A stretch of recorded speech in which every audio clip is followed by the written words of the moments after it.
그래서 이번 챕터에서는 2D human pose estimation의 분류에 대해서 말씀드리도록 하겠습니다. 먼저 탑다운 접근법과 바텀업 접근법에 대해서 차이점을 소개해 드리도록 하겠습니다. 이제 앞서는 이제 2D에서 2D랑 3D 예시를 들 때 그 싱글 크라프트 퍼슨에 대해서 예시를 들었었죠. 이제 그 멀티 퍼슨으로 좀 확장을 하려고 하는데요. 앞서 소개해드렸듯이 2D 포즈 에스티메이션은 이제 입력 이미지로부터 모든 사람의 관절을 2D 공간에 위치화시키는 것이었는데, 아까는 이제 그 싱글 퍼슨에 대해서만, 그러니까 한 사람만 있을 때에 대해서만 얘기를 했다면은 지금은 멀티 퍼슨으로의 확장을 좀 얘기를 하려고 합니다. 그래서 입력 이미지에 있는 모든 사람의 관절을 2D 공간에 위치화시키는 거를 이제 하려고 하는 거죠. 이 멀티 퍼슨 포즈 에스티메이션이라는 게 이제 두 가지 접근법이 있습니다. 탑다운이랑 바텀업 접근법이 있는데요. 탑다운 접근법은 가장 생각하기 쉬운 방법입니다. 휴먼 디텍션이랑 싱글 퍼슨 포즈 에스티메이션 두 개의 조합으로 문제를 푸는 거죠. 그래서 뭐 마스칼시넨이나 욜로 같은 이제 오브젝트 디텍터를 휴먼 디텍터로 사용을 해서 그 사람의 바운딩 박스를 미리 얻습니다. 그걸 미리 돌려서 얻은 다음에, 그래서 이제 바운딩 박스 얻으면 이제 그 부분 사람을 떼어서 이제 싱글 퍼슨 되잖아요. 그러면 그 싱글 퍼슨마다 2D 싱글 퍼슨 포즈 에스티메이터를 돌려서 각 사람마다 2D 포즈를 얻습니다. 그래서 그렇게 얻은 각 사람마다 2D 포즈를 원래 이미지 스페이스로 이제 트랜스폼 시켜가지고 최종적으로는 그 입력 이미지 스페이스에서 모든 사람의 포즈를 이제 얻게 되는 파이프라인이죠. 이에 비해 바텀 어프로치는 정반대의 전략을 취하고 있습니다. 조인 디텍션이랑 그룹핑 두 가지를 이제 조합으로 문제를 풀고 있는데요. 먼저 조인 디텍터를 합니다. 관절을 찾는 거죠. 그러니까 그 예를 들어서 입력 이미지에 있는 모든 팔꿈치를 다 찾는 겁니다. 그러니까 조인 디텍터의 아웃풋은 2D 가션 히트맵 정도고 디멘션도 J 곱하기 H 곱하기 W입니다.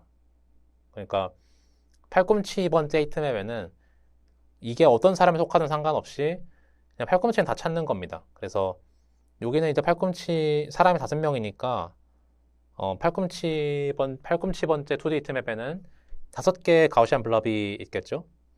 그런 식으로 이제 이게 어떤 사람에 속하는지는 상관하지 말고 일단 조인트를 다 디텍트 하는 겁니다. 그렇게 J 곱하기 H 곱하기 W 2D 가우시안 히트맵을 추정한 다음에 그거를 이제 묶는 겁니다. 그거 이제 그룹핑이라고 하는데, 여기 추정된 조인트들이 뭐 예를 들어서 여기 추정된 조인트들이 여기 파란색 옷 입은 사람에 속하는 거다라고 그룹을 하고, 여기는 빨간색 옷 입은 사람 그룹핑을 하고, 뭐 여기는 이 사람이라고 속한다고 하고, 이제 이런 그룹핑 과정을 후에 하는 방법이 이제 바텀업 어프로치입니다.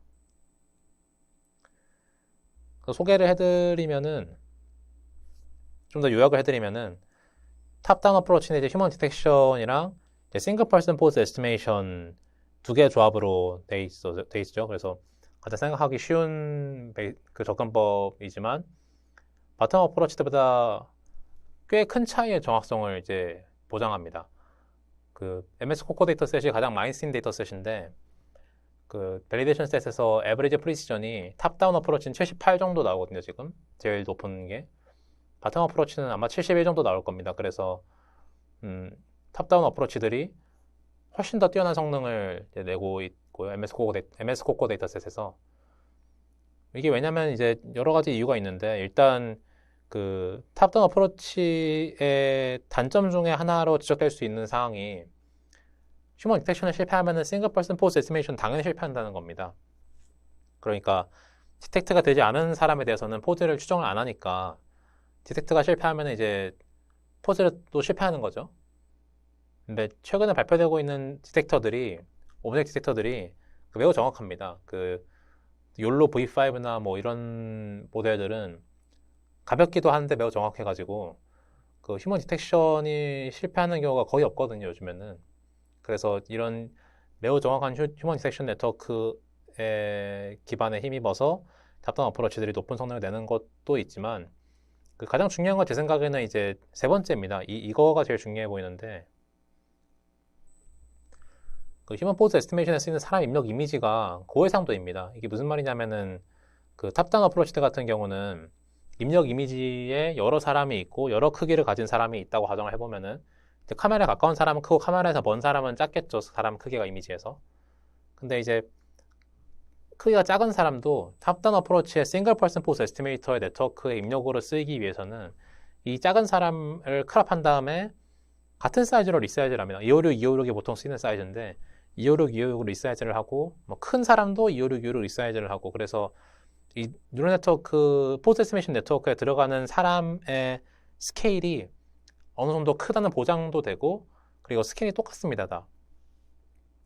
그러니까 다양한 스케일을 가진 사람을 다뤄야 될 필요는 없고 256, 256이라는 이미지에 꽉 찬 사람 이미지만 보면 되는 거기 때문에 다양한 스케일을 가진 사람을 고려할 필요도 없고 그 입력으로 들어온 사람의 스케일도 꽤 크다고 보장이 되기 때문에 그래서 이제 제 생각에는 탑다운 어프로치가 높은 성능을 내는 것이 아닌가 생각이 됩니다. 이 고해상도라는 게 중요한 게 그 에러는 대부분 이제 이런 몸통보다는 엔드 포인트에서 나오거든요. 이런 손목이나 발목이나 이런 데서 나오는데 이 손목이나 발목 크기가 얇다는 겁니다. 다른 몸통에 비해서.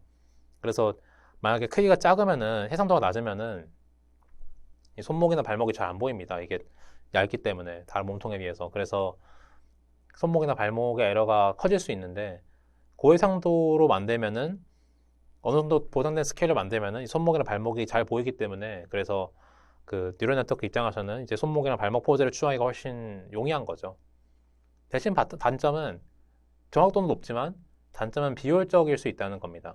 왜냐면 이제 휴먼 디텍션 네트워크도 추가로 해야 되고 싱글 퍼슨 포즈 에스티메이션도 추가로 해야 되기 때문에 두 개의 이제 분리된 시스템이 있는 거죠. 하나의 시스템에서 전부 다 하는 게 아니라 그냥 두 개의 분리된 시스템에서 이제 다 처리해야 되기 때문에 좀 전체 GPU 메모리 양이라든가 뭐 그런 매트릭에서 보면은 바텀업보다는 좀 비효율적일 수 있습니다. 근데 여기서 한 가지 중요한 거는 탑다운 어프로치의 바틀렉이 그 휴먼 디텍션이 아니라 포즈 에스티메이션이라는 겁니다. 그러니까 예를 들어 MS 코어 데이터셋에서 그라운드 트루스 바운딩 박스를 테스트 때 쓰더라도 그 최종적으로 멀티 퍼슨 포즈 에스티메이션 성능이 크게 다르지가 않습니다. 그 말인즉슨 그 휴먼 디텍션에서 바틀렉이 있는 게 아니라 이제 포스 에스티메이션에 바틀렉이 있다는 거죠. 이제 물론 극단적인 경우로 가서 디텍션이 실패하는 경우의 데이터셋에서는 디텍션이 바틀렉일 수도 있겠죠. 예를 들어서 매우 사람끼리 가까이 붙어 있는 데이터셋, 이미지를 많이 담고 있는 데이터셋이라든가 뭐 이럴 때는 이제 그 디텍션이 바틀렉일 수 있겠지만 일반적인 이미지에서는 디텍션은 바틀렉이 아니고 싱글 퍼슨 포즈 에스티메이션 바틀렉이라는 겁니다. 네. 바텀업 어프로치는 이제 요약하면은 조인 디텍션이랑 그룹핑 두 개의 조합으로 이제 멀티 퍼슨 포즈 에스티메이션을 하는 거죠. 앞서 말씀드렸듯이 탑다운 어프로치보다 낮은 정확성을 냅니다. 이게 아까 말씀드렸듯이 그 일단 휴먼 포스 에스티메이션에 쓰이는 입력 이미지가 저해상도일 수 있습니다. 그 말이 무슨 말이냐면은 그 전체 입력 이미지에 여러 사람이 있고 카메라보다 먼 사람은 작은 크기를 갖고 있는데 탑다운 어프로치는 그 작은 사람을 크게 키워서 보는 반면에 같은 256, 256으로 모든 사람을 다 키워서 보는 반면에 바텀업 어프로치는 이제 작은 거 그대로 가져가죠.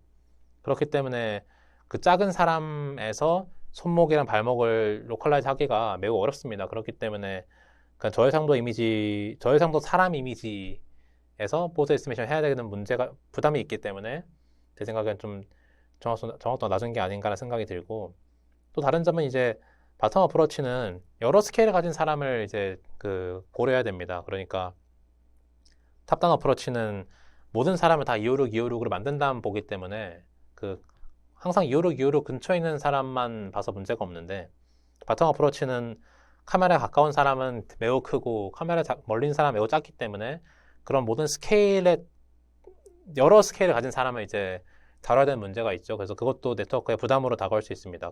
그래서 그런 것들이 낮은 정확성의 이유가 아닐까라는 생각이 들고요. 하지만 탑다운 어프로치가 더 효율적일 수는 있습니다. 한 네트워크가 다 하거든요. 그러니까 그 조인 디텍션이랑 이제 그룹핑이나 이런 걸 다 한 네트워크에서 하기 때문에 뭐 또 총 GPU 양이라든가 뭐 그런 게 더 효율적이겠죠. 사용하기도 뭐 두 개를 모델을 돌려야 되는 거를 하나만 돌리면 되니까 좀 더 사용하기 쉬울 수도 있고요.